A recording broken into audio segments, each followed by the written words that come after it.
আমি একবার রান্না বাড়া করেছিলাম, আমার মনে আছে, তরকারি রান্না করেছিলাম যখন আমি সৌদি আরবে ছিলাম। আমার ফ্যামিলি আমার সাথে ছিল, মিসেস হসপিটালে ভর্তি ছিলেন, তো বাচ্চাদের জন্য আমার মনে আছে আলু এবং ডাল দিয়ে একটা তরকারি রান্না করেছিলাম। দুর্ভাগ্যের বিষয় যে সেই তরকারি আমি ছাড়া পরিবারের সদস্যদের কেউ খায়নি।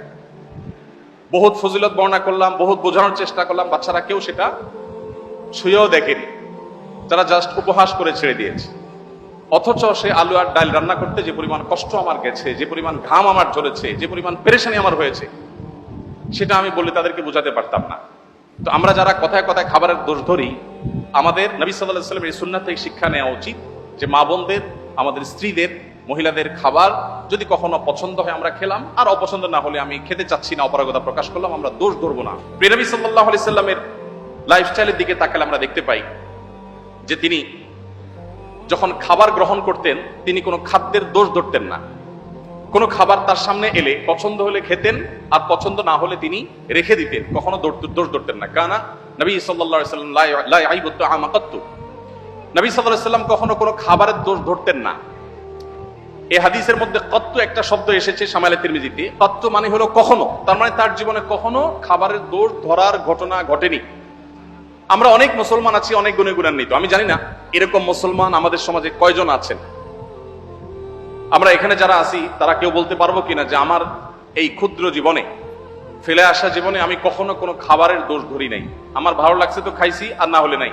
খাবারের দোষ ধরেন নাই জীবনে কখনো, এরকম মানুষ এখানে আছেন? একজন আছি আমরা? থাকলে হাত তুলতে পারেন। একজন হাত তুলছে। আপনি খাবারের দোষ কখনো ধরেন নাই? কিভাবে সম্ভব?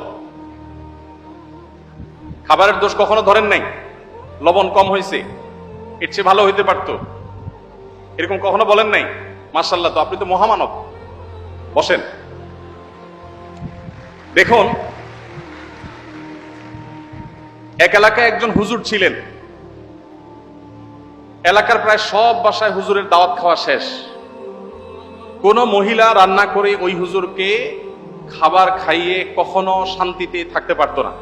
প্রত্যেকটা দাওয়াতের পর ওই হুজুর একটা না একটা দোষ বাইর করতেন। হয় এখানে লবণ একটু কম হয়েছে, না হলে ওখানে হলুদটা একটু কম হয়েছে, কালারটা একটু ত্রুটি আছে, কোনো না কোনো দোষ তিনি ধরতেন। সে এলাকায় একজন শিক্ষিত পুত্রবধূ এলেন বাহির থেকে। আসার পর তিনি এই হুজুর সম্পর্কে যখন ধারণা পেলেন যে একজন হুজুর আছেন, এই হুজুরের কেউ খাইয়ে সন্তুষ্ট করতে পারেন না, উনি একটা না একটা দোষ ধরেন। যদিও হুজুর মানুষ দোষ ধরার কথা না, নবী সাল্লাল্লাহু আলাইহি ওয়াসাল্লাম সুন্নাহর খেলাফ। যাই হোক, এটা কতটা বাস্তব ঘটনা তাও জানি না, বাকি গল্প হিসাবে শিক্ষণীয় সেই হিসাবে বলা। তো পরে ওই শিক্ষিত পুত্রবধূ তিনি হুজুরের সমস্ত দোষগুলোর তালিকা করলেন যে উনি কোন কোন দোষ ধরেন সাধারণত। সবগুলোকে নোট করে এমন ভাবে একটা রান্না তিনি দিলেন যে এই রান্নাতে হুজুরের দোষ ধরার কোনো ফাঁক রাখলেন না, সব পারফেক্ট রাখলেন। এরপর হুজুরকে দাওয়াত দিয়ে খাওয়ালেন। খাওয়ার পরে এবার পুরুষদের দিকে দিয়ে জিজ্ঞাসা করলেন, এবার হুজুরকে জিজ্ঞাসা করো আজকের খাবার কেমন হয়েছে, কমেন্ট করতে বলো। এখন বেচারা হুজুর দেখলেন যে আসলে কোনো কমেন্ট করার জায়গা নাই, তো এবার বললেন যে আসলে এত ভালো না, এত ভালো না। তো যে ভদ্রলোক বলেছেন যে আপনি কোনো দোষ ধরেন নাই কখনো, আমি জানি না যে আপনি এই টাইপের কোনো দোষ ধরেছেন কিনা কখনো। যাই হোক, তো আমাদের নবী করিম সাল্লাল্লাহু আলাইহি সাল্লাম সাধারণত কখনো খাবারের দোষ ধরতেন না, কারণ মেয়েরা কষ্ট করে রান্না বাড়া করেন। আমরা যদি একদিন এই দায়িত্বটা পালন করি তাহলে আমরা হাড়ে হাড়ে টের পাবো যে রান্না করা এটা কত মজার কাজ। সব ঘরেই পুরুষরা, অনেক পুরুষরাই বা বেশিরভাগ পুরুষরাই চেষ্টা করে মাঝে মধ্যে একটু শখ করে রান্না বাড়া করবেন। আমি একবার রান্না বাড়া করেছিলাম, আমার মনে আছে, তরকারি রান্না করেছিলাম যখন আমি সৌদি আরবে ছিলাম। আমার ফ্যামিলি আমার সাথে ছিল, মিসেস হসপিটালে ভর্তি ছিলেন, তো বাচ্চাদের জন্য আমার মনে আছে আলু এবং ডাল দিয়ে একটা তরকারি রান্না করেছিলাম। দুর্ভাগ্যের বিষয় যে সেই তরকারি আমি ছাড়া পরিবারের সদস্যদের কেউ খায়নি। বহুত ফজিলত বর্ণনা করলাম, বহুত বোঝানোর চেষ্টা করলাম, বাচ্চারা কেউ সেটা ছুঁয়েও দেখেনি, তারা জাস্ট উপহাস করে ছেড়ে দিয়েছে। অথচ সে আলু আর ডাল রান্না করতে যে পরিমাণ কষ্ট আমার গেছে, যে পরিমাণ ঘাম আমার ঝরেছে, যে পরিমাণ পেরেশানি আমার হয়েছে, সেটা আমি বলে তাদেরকে বোঝাতে পারতাম না।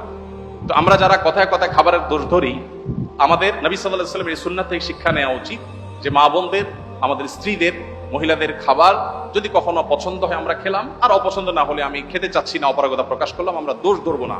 কঠিন, কিন্তু এই কাজটা আমাদেরকে করতে হবে যদি আমাদেরকে আদর্শ মুসলমান হতে হয়। আল্লাহ আমাদের সবাইকে সেই তৌফিক দান করুন। তো নবী করিম সাল্লাল্লাহু আলাইহি ওয়াসাল্লাম তিনি খাবারের কখনো দোষ ধরতেন না, আর খাবার খুব কম পরিমাণে খেতেন। অনেক সুন্নাত আমল করা যায়, এই সুন্নাতের আমলটা অনেক কঠিন। খাবারের পরে মিষ্টি খাওয়া সুন্নাত, এরকম একটা কথা আমাদের সমাজে প্রচলিত আছে, যদিও এর কোনো ভিত্তি নেই। আমরা নিজেদের প্রয়োজনে খাবারের পরে ডেজার্ট খেতে ভালো লাগে, সেজন্য আমরা হাদিস বানিয়ে নিয়েছি যে খাবারের পরে মিষ্টি খাওয়া সুন্নাত। নবী করিম সাল্লাল্লাহু আলাইহি ওয়াসাল্লাম মিষ্টান্ন পছন্দ করতেন, মিষ্টি জাতীয় খাবার তিনি পছন্দ করতেন। এর মানে এই না যে যে কোনো খাবারের পরে আলাদা করে মিষ্টির জন্য তিনি ডেজার্টের অপশন রাখার জন্য বলতেন। আগে হতে পারে, পরে হতে পারে, মাঝে হতে পারে, মিষ্টি তিনি পছন্দ করতেন, সেটা ভিন্ন কথা। বাট খাবারের পরে মিষ্টি খেতে হবে আলাদা করে, এরকম কোনো কথা কোনো হাদিস দ্বারা প্রমাণিত হয় না। তো নবী করিম সাল্লাল্লাহু আলাইহি ওয়াসাল্লাম তিনি খাবার খেতেন পরিমাণে অনেক কম। আপনারা জানেন যে তার সুস্পষ্ট হাদিস রয়েছে, নির্দেশনা রয়েছে। তিনি বলেছেন আমাদের স্টমাককে 1/3 ভাগকে সলিড খাবার দিয়ে, আরেক ভাগকে পানীয় দিয়ে পরিপূর্ণ করতে, আরেক ভাগকে তিনি খালি রাখতে বলেছেন, এবং এটা আমাদের সুস্থ থাকতে সহায়ক ভূমিকা পালন করে। নবী সাল্লাল্লাহু আলাইহি ওয়াসাল্লামের এই সুন্নাহ লাইফস্টাইলের এই সুন্নাত গুরুত্ব আজকাল আলহামদুলিল্লাহ ওয়াজ করে বোঝানোর প্রয়োজন হয় না, বরং এই সুন্নাহর গুরুত্ব আমাদের সমাজে অনেকে খুব সুন্দরভাবে বুঝতে পারেন। দেখুন, নবী করিম সাল্লাল্লাহু আলাইহি ওয়াসাল্লাম তার এই সুন্নাহ, এখন ডাক্তাররা আমাদেরকে বলেন যে পেট পুরে খাওয়া যাবে না, ওয়াটার ফাস্টিং করতে হবে, ইত্যাদি ইত্যাদি। তো তার এই সুন্নাহ লাইফস্টাইলের যে উপকারিতা আছে, স্বাস্থ্যগত উপকারিতা আছে, সেগুলো আমার মনে হয় না যে আর বলার কোনো অপেক্ষা রাখে। নবী করিম সাল্লাল্লাহু আলাইহি ওয়াসাল্লামের এই সুন্নাহটির আমল আমরা মুসলমানদের চাইতে দুঃখজনক হলেও সত্য অমুসলমানদের মধ্যে বেশি দেখি।